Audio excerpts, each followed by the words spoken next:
Hello,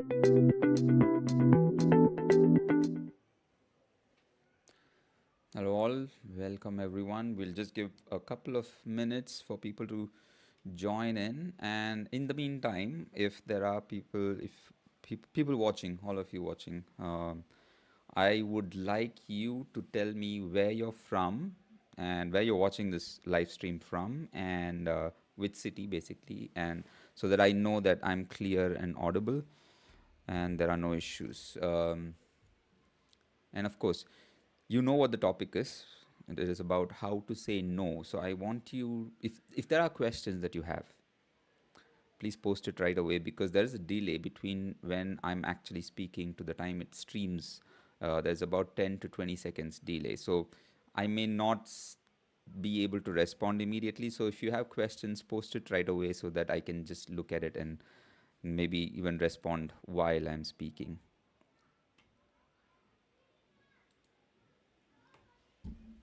Start with a hi, maybe, all of you.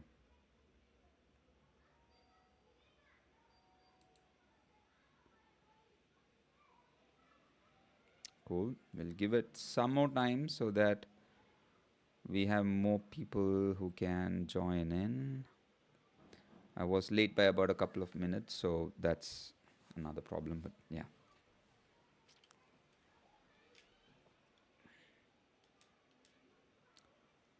Okay.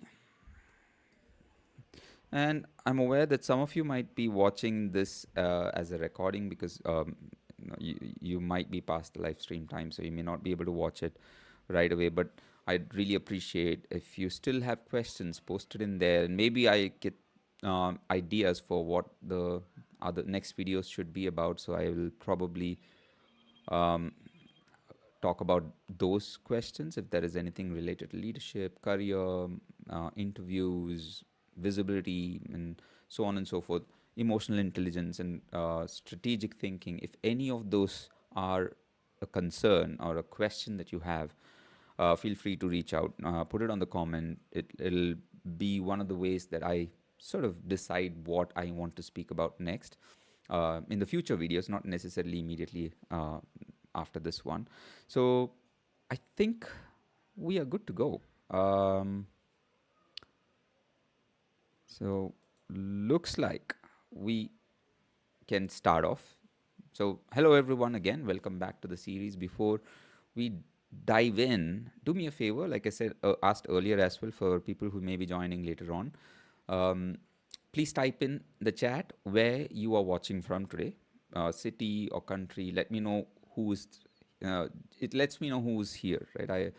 So it'll help, and I also it gets me some assurance that my audio and video is of good quality and it's going through. So today's topic: how to say no and still win. And I know this is one of those topics that not necessarily is not just for career growth and overall promotions or how you deal with your managers or stakeholders. It's not just about that. It is about a question I know a lot of people have about even regular life, right? How do you say no and not seem like you're being difficult or you're being unfair in some ways, or you are maybe and I've heard a lot of people who say that it is I don't want to disappoint them. And how do you come across when you say no depends on how you say no, right? So we'll talk a little bit about that today. I'll be talking about 3 tips or strategies on how you can deal with it. Now, before we get into it, I'm still waiting to see if there are more people joining in.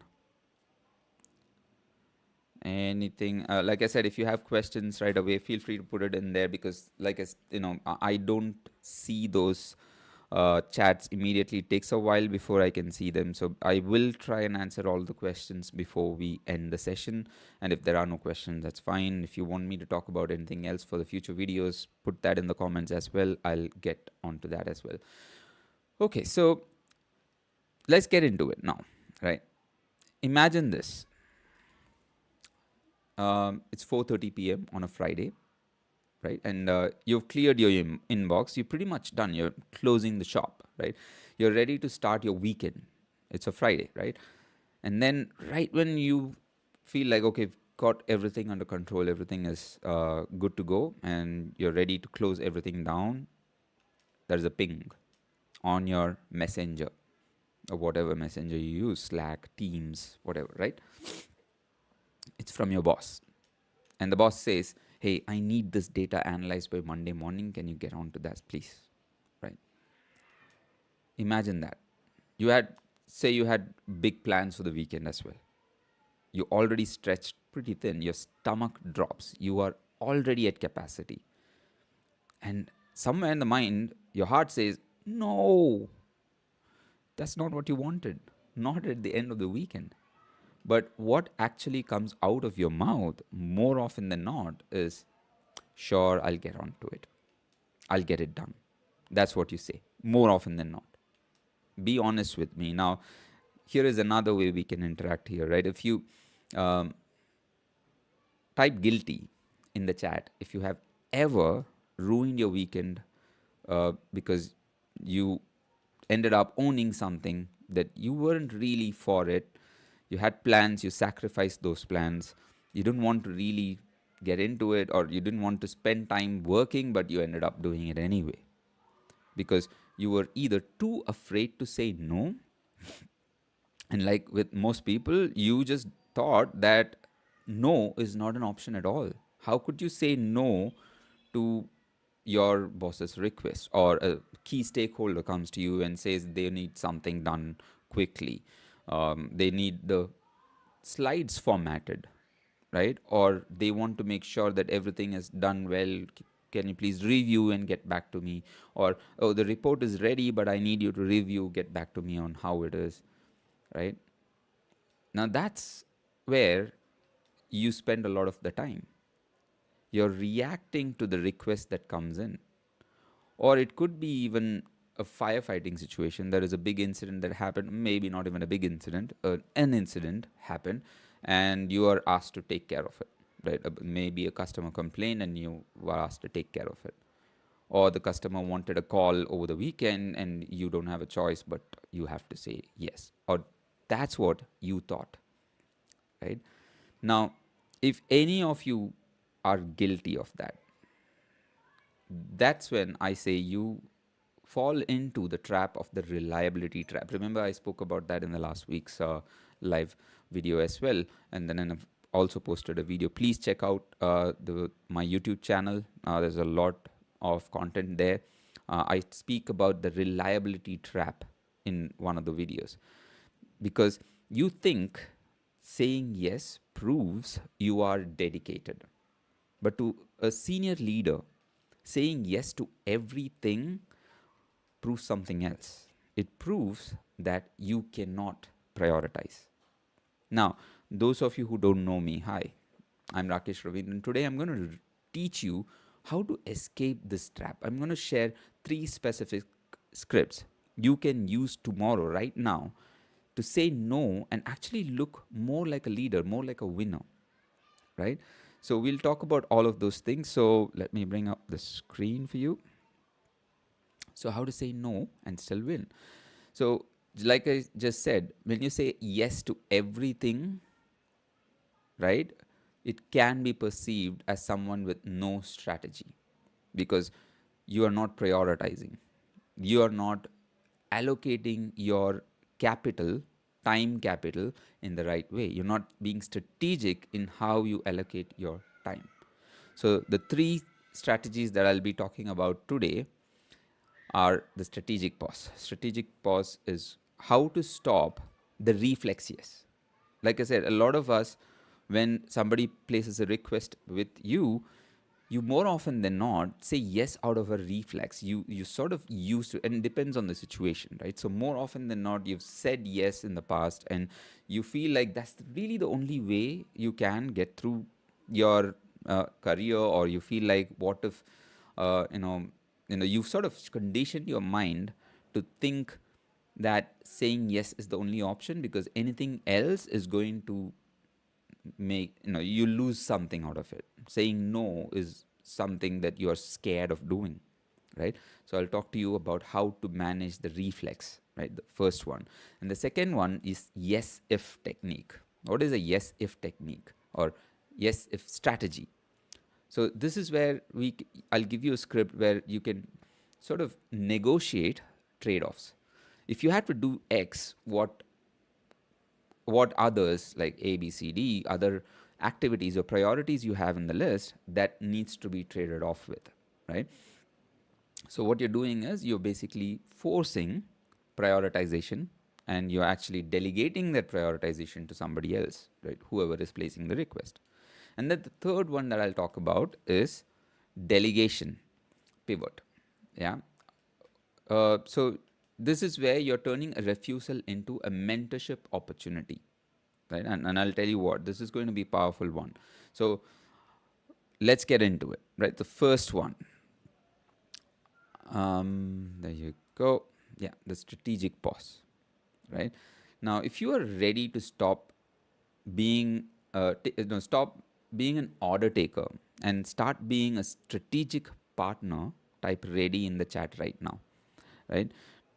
And that's if that's the kind of shift that you want, let's get on with it. Let me put my video back on. So the first thing is that it's about the mindset shift, right? Before I give you all of the details with the three different ways you can manage it, I need to tell you about a client, right? Arjun was a very high performing senior manager. He's been rated high performing throughout his career in that role. He was known to be the go-to person for a lot of the things within that department. And the fact is that he was working almost 14 hours a day on an average. In obviously, for someone like that, saying no was never an option. Never said no. And there was a breaking point when he didn't get promoted. Right? Somebody else got promoted in his perception that somebody else wasn't half as good as he was. So he came to me and said, Rakesh, I'm doing everything right, but I was passed over for the director role. Why? What did I do wrong, or what did that other person do right that I didn't get the job, right? So, and I've the moment he said that, I had thousands of questions to him, and then we decided to review how his day goes, how he spends the day, and we started to go over his schedule. And he was talking me through how his schedule looks, what was in his calendar, how he spent his day, and then it didn't take me much time to realize that what he was doing was 90% of his schedule was booked for execution. What is an execution? You're basically reacting to situation, right? You're just responding to emails and chats and calls and other requests that comes your way. You're just simply executing something that you were told to do or being asked to do. 0% strategy. No strategy whatsoever. So, what is strategy? Strategy is when you address one of the three things. The first one is cost, second one is revenue, and the third one is the risk. Risk to possible increase in cost or possible reduction in revenue, right? These are the three things that are strategic. Now, I know a lot of people will say, oh, there are so many other strategic things, KPI. Now, the thing is, that's noise, right? Any KPI that's not directly tied to any one of these three things is not strategic. You have to start thinking like a senior leader, right? And I teach a lot about how you can be strategic, what strategic thinking is. You must have heard a lot of people ask you, you have to be more strategic, right? That's a good excuse because most managers don't know how to give you the right kind of feedback. So this is one way to, it's an out basically. So I told him, Arjun, getting back to the story, Arjun, you aren't a leader, you are an expensive mechanic. That's what I told him. And here is the rule: every time you say yes to a low value work, you are automatically saying no to a high value visibility opportunity. Does that land on you? Does that resonate with you? Every time you say yes to a low value work, right? And you have to decide what that is. That is up to you, right? And what you're doing that is you're sacrificing a high value opportunity that you're leaving on the table. And now, high value opportunity translates into promotion, money, time. Now, a lot of people that come to me usually say, I wish I'd come to you at least 3 years back. I wish I had known a lot of these things 3 years back or 4 years back. I would have saved so much of my time. I could have been promoted a lot earlier, right? So if you think it lands, it resonates with you, give me a thumbs up or a yes on the chat. Yeah. So great. Moving on. And you know it's really important for you to realize when you're doing the mechanics work instead of a leader's work, right? So that's one. So let's move on to the first strategy. um, Here we go. Strategy number one, the strategic pause, right? So the biggest enemy of no is your anxiety. You answer too fast because silence feels very uncomfortable. You know, every time somebody places a request with you, you feel compelled to have to answer or respond immediately with a yes. I've seen that so many times. Now, here is the thing, right? And you have to get out of that comfort zone. You need to feel uncomfortable. It's okay to feel uncomfortable with silence in the beginning, but you need to learn to become comfortable with that silence. So from now on, when a request comes in, you are forbidden from answering immediately. Don't answer immediately. Instead, use this script, right? So what is the script? That's all what I've got on the screen. Just say that I've got a few critical priorities in flight right now. I hope it is okay that you give me some time to review my capacity and get back to you. Right? You can specify the time at which you get back. It's probably more appropriate, right? So if it is an hour from now, give them a realistic time by when you actually can assess and get back. So you avoid saying yes immediately.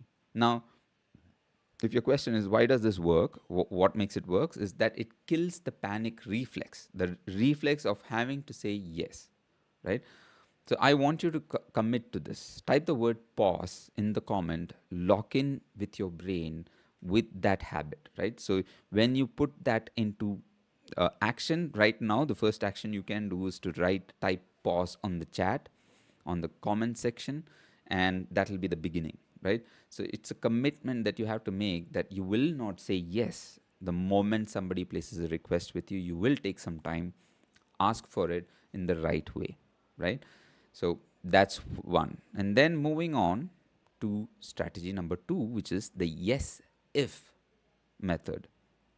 So here's the thing, right? Sometimes it's hard to say no. Now, this could be because a request is coming from a person with authority. It could be your manager. What if it is the CEO of the company comes and says, you've got to do it? Now, if it is a CEO, I think you should go ahead and do it, right? The senior most person probably has something more important. If that person knows you by your name and is asking you to get it done, it's good to get it done, which means you have to deprioritize other things. Now, that's where the point is. Now, instead of you saying, it could be an important stakeholder that comes up with a request as well. Now, instead of you saying, no, I can't do this because I'm busy, right? Fact is, when you say it and you hear yourself say that, you can tell that that sounds like an excuse instead of the yes if technique, right? It just feels like you're making it up. There's no authenticity to it, or it needn't be perceived as being authentic. You might be busy, obviously, but it doesn't convey that message. Now, you have to let that stakeholder, whoever is approaching you, let them know that you're willing to help, but there is a cost. Now, here is the script that you can use, right? I can certainly take that on. I really want to work on this. However, to hit that deadline, to meet your request, I need to pause the other project that I'm working on, project XYZ. You specify that until next week or whatever, specify the timeline. Are you comfortable with that trade off? Right? You see what I did there? When you say that, you didn't say no, right? But then what you did was you forced them to make a leadership decision. You're saying, I have finite number of resources and you tell me where to spend them. Especially if it is somebody with higher authority, your manager or a manager's manager or a very key stakeholder that you're working with, you're basically putting the onus on them to have to actually prioritize, which is what their job is, right? So, at no level of leadership, your need to have to assess resource allocation goes away. Even if you are a CEO right now, you have to be able to assess what the capacity of your team is, team members are, and how do you allocate them in such a way that you can manage the priorities and deprioritize something if that needs to be. What would that be?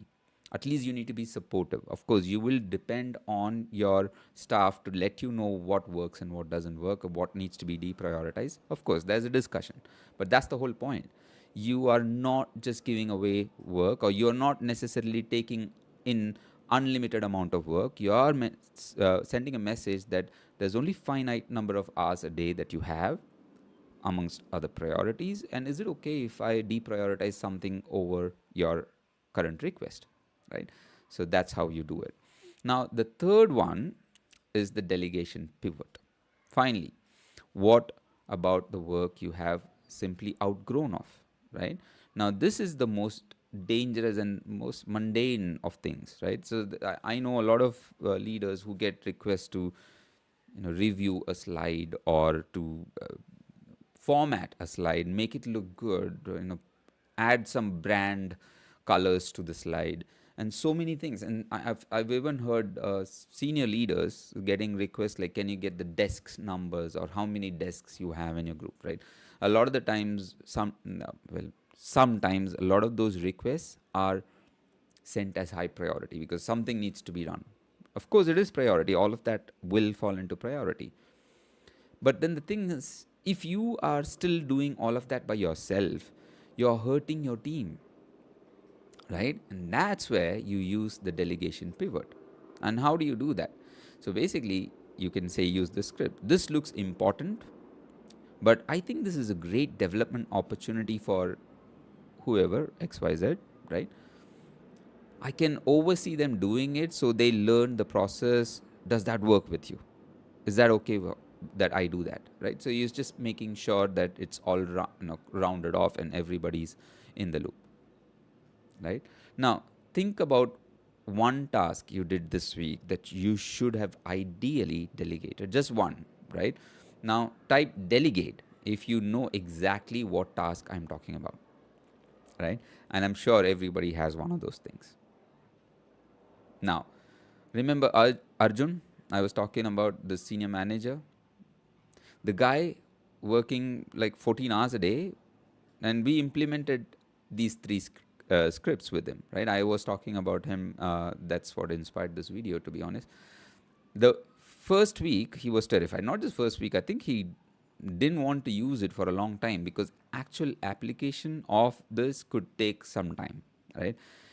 And in his mind, he was fearful of his boss being angry or being disappointed, or what if he is fired, even, right? Or what if he is rated poorly in his performance review?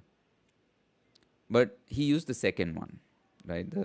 The strategic yes if, where you are basically letting your boss know that there are other priorities and that is there any option for you to sort of shift priorities, right? That's the option he used in one of his real scenarios, and his boss wasn't angry at all. In fact, his boss was reminded of those other priorities, and he actually thanked him. He said, thanks for the heads up, Arjun. Good call on prioritizing that other project. Let me see. I'll speak with the stakeholders, and I will work out how we can deprioritize that if I can buy more time for that, right? So, but then for now, you focus on this. So there is clarity in what is more priority, which is a higher priority, right? Now the thing is, Arjun got back approximately about 10 hours a week of his time, right? 10 hours of his time for that week. But here is the catch: creating time is only the first step, right? If you take that free time to just watch Netflix, or you are scrolling through your Instagram, you won't get promoted eventually, right? You haven't applied or invested the time in the right place. You have to take the time and reinvest in visibility, in creating visibility for yourself, building influence for yourself, networking, upskilling yourself. You have to take that time to build influence, because if you're not investing your time and effort into any of those things, you're basically falling behind anyway. Like somebody once said, don't be cheap in your journey towards greatness, right? I know, like I said, I know a lot of leaders who come up to me and say, Rakesh, I wish I'd known you, or I knew all of the what you're saying a long time back, because I could have saved years of, hardship, and could have gotten promoted, could have earned a lot more money. All of that is in the past. Unfortunately, you can't get the time back. So what you invest, one of the most important thing is time, right? And time is much more expensive than money. 1 year behind in your promotion could mean many, many, many. It's difficult to quantify that money, but it's almost, according to a study, it's almost as good as 3 years of no increase in your salary in your regular role, right? If you get 5%, 10%, whatever is your yearly increment in salary, it's as good as losing 3 years of that increment if you lose 1 year's promotion. And every year you delay this whole process of not investing in yourself is the time and money you've already lost, right? So you have to assess what is the cost of not doing anything about your own improvement. How do you invest yourself invest your time so that you can build yourself into a better leader, a better person, right? And that is exactly what I teach in my 60-day leadership growth challenge. So I've got this pre-recorded course. It's not just a course, right? This is where I am hand holding you week on week basis and getting you through each one of those hurdles. I'll answer all of the questions. This is really a community that I'm building where like-minded leaders are coming onto this platform and are sharing information. We are celebrating wins, we are sharing the pain points and learning from each other. Here, I actually cover visibility flywheel, how to speak in meetings, how do you do elevator pitches, right? How do you get uh, tidbits on how you speak to your leaders? How what are the key points that you should be focusing on? What does it mean to be strategic?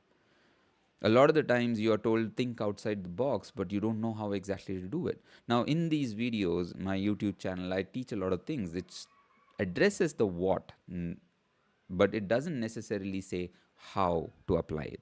A lot of you listen to those videos, you feel like you've got a lot of value out of it, but at the end of the day, if you don't know how to implement it, how to put it into action, it's not going to be useful. So if you're ready to get those, in case of Arjun, the 10 hours that he got back, and you want to actually put that into, invest that into your own growth, getting promoted, there is a link in the description, right? Follow that. I've also in the link there is a, a what it's called promotion readiness assessment. Just go take it and see what that comes out with. It's free. You can take that assessment all by yourself. And if, like I said, if there are any questions that you have, feel free to post that on the chat. As of now, I don't see any questions. And like I said, it takes a while for me to, when I say this, to by the time it streams, it's about 10 to 20 seconds sometimes. And I still have a few more minutes to take questions, right? Now, while we are at it, what is the hardest person, what is the hardest person for you to say no to? Or who is the hardest person for you to say the no to? Is it your boss, your peer, or maybe yourself, right? It could be relatives as well. I know a lot of people who say yes to things that they really didn't want to do, and then you regret that, oh, I didn't value myself, I didn't value my own time, and there's so many questions that pops in, right? So put it in the chat and I'll answer a few if there are any questions. But if there are no questions, that is it for today, folks, right? Your homework is to use strategic pause or yes if. as much as possible. These are the simplest things to use. And if there is an opportunity for you to delegate and develop or mentor another person in your team, use the third strategy as well, the delegation strategy. And remember, you do not have to answer immediately when a request is placed. You have an option to take some time, buy yourself some time, maybe an hour, depending on the situation, but answer only after you've deliberated what you really want to do, right? Now, in the next episode, we'll solve the next problem that came to my mind. Uh, Now that you have the time, you've made up some time, right? How do you show off your work? How do you market yourself? How do you promote visibility into the great work that you're doing? Because one of the biggest challenges that I see with a lot of leaders these days, you are in mid-level manager role, you've grown to that level doing what you have always done, right? You've done a great job, you've been recognized for doing a great job, so you got promoted till there. But what got you there is not going to get you higher up, right? It's two different, very different strategies. Now, a lot of it has to do not with the hard skills, but the soft skills that you have, right? So, how do you bring attention to the good work that you're doing? What is the right way to do it without sounding like you're bragging about your work, right? Or you're bragging about yourself. You need to look good while bragging, right? While you market yourself. So how do you do that? I'm going to talk about that in the next video. Uh, I'll remind again, in the links in the show description, I've got the promotion readiness survey. Please go ahead, click on it. It's just rakeshravindran.com. You just have to go into the website and it'll kick off a survey for you. It's free. You just have to go answer all of the questions and you'll get a answer at the end of it. Yeah, it'll come up with an amazing spider graph on where you are. With it'll give you a really good description on what are the things that you're missing and what you need to do more to improve on, and that's pretty much it, right? So I'll see you then. Until the next video, next Tuesday. Like I said, I'm going to be talking about how to brag about your work without sounding like a jerk, right? So uh, that's basically it. So I still don't see any questions, so I guess there are no questions for me to answer. But if there are any, if you're watching the recording, please put in the questions, or if you want me to talk about some specific area that you are struggling with, possibly, I'm happy to talk about that, right? Until then, keep leading, do well. Thank you.